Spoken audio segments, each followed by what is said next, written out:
அனைவருக்கும் வணக்கம். சற்றுமுன் வெளியான முக்கிய அறிவிப்பின்படி தமிழகம் முழுவதும் இன்று வெளியாகியுள்ள முக்கியமான புதிய அறிவிப்புகள் என்னென்ன என்பதை பற்றி விரிவாக நம்ம வீடியோல பார்க்கிறோம். வீடியோவை கடைசி வரைக்கும் ஸ்கிப் பண்ணாம பாருங்க. வீடியோக்குள்ள போறதுக்கு முன்னாடி இந்த வீடியோக்கு லைக் பண்ண பிரசுங்க.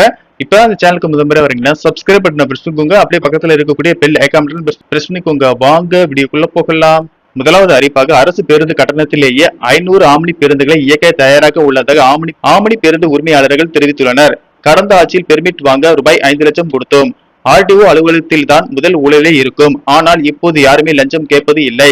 இந்த மாற்றத்தை நாங்கள் வரவேற்கிறோம்.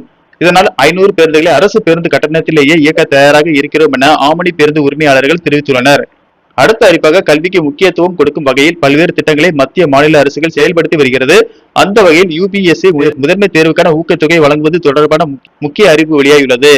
தமிழக அரசு வெளியிட்டுள்ள அறிவிப்பில் யுபிஎஸ்சி குடிமை பணி தேர்வு ஊக்கத்தொகை திட்டத்தின்படி யுபிஎஸ்சி முதன்மை தேர்வு 2027க்கு தயாராகும் மாணவர்களுக்கான ஊக்கத்தொகை வழங்குவதற்கான மதிப்பீட்டு தேர்வை ஆகஸ்ட் 6ஆம் தேதி என்று நடத்த திட்டமிடப்பட்டுள்ளது. இதன் மூலம் தேர்ந்தெடுக்கப்படும் தமிழ்நாட்டைச் சேர்ந்த 1000 மாணவர்களுக்கு ஊக்கத்தொகையாக மாதம் ரூபாய் 7500 வீதம் 10 மாதங்களுக்கு வழங்கப்படும் என தமிழக அரசு தெரிவித்துள்ளது. அடுத்த அறிவிப்பாக தாவேகா பதவியேற்ற பிறகு முதல் தமிழக பட்ஜெட் ஆகஸ்ட் முதல் வாரத்தில் தாக்கல் செய்யப்படும் என தமிழக நிதியமைச்சர் மரிய வில்சன் தெரிவித்துள்ளார். இந்த பட்ஜெட்டில் மகளிர் உரிமைத்தொகை ரூபாய் 2500 உயர்த்தி வழங்கப்படுவதற்கான சாத்தியக்கூறுகள் உள்ளதாக கூறப்படுகிறது.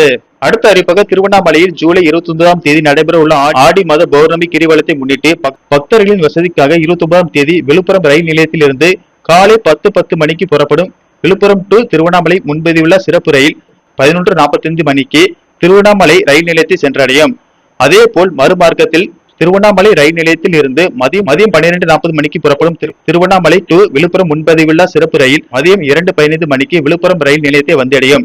இந்த ரயில்கள் வெங்கடேசபுரம், மாம்பழப்பட்டு, ஆயந்தூர், திருக்கோவிலூர், ஆதிச்சனூர், அண்டம்பள்ளம், தண்டரை ஆகிய ரயில் நிலையங்களில் நின்று செல்லும் என தெரிவிக்கப்பட்டுள்ளது.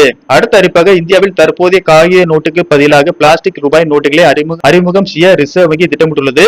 இதற்கான முதல்கட்ட சோதனை முயற்சியை ரிசர்வ் வங்கி விரைவில் தொடங்க உள்ளதாக தகவல் வெளியாகியுள்ளது. அடுத்த அறிவிப்பாக தென் தமிழக பகுதியின் மேல் ஒரு வளிமண்டல சுழற்சி நிலவுகிறது.